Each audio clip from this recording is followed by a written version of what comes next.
Hi friends, yesterday I got a call from my friend and he said, "Did you try Optragate?" I said, "No, I didn't try it."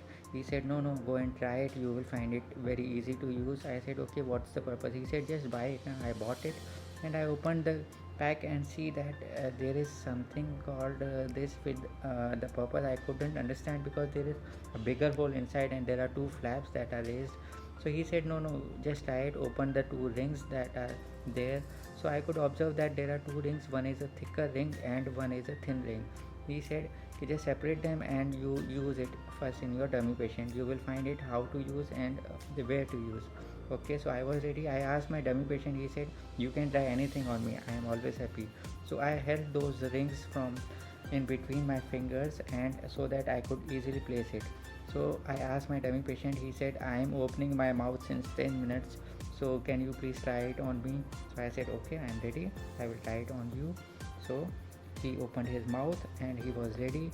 So what I did was I first tried to retract his cheeks from one side so that I can place it. So I could retract it like this easily.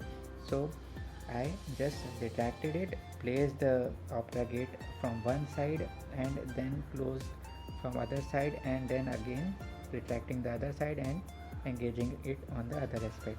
Now the thing is placed, but what I observed was that upper and lower lips are still overhanging. So I did that lifting of the upper lip and placed this upper segment of the thicker ring deep inside the vestibular depth, and similarly I did for the lower vestibular depth. I placed the thicker ring deep inside the lower vestibule.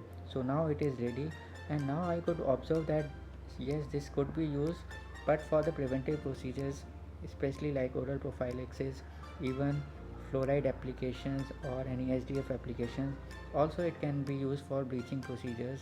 So this was quite easy. Now how to remove it, we should also know that we should first retract the upper and lower cheeks together and then we can disengage it very easily. This dummy patient was very happy, then this is very nice. I was very comfortable. He was smiling. Thanks for watching. Bye bye.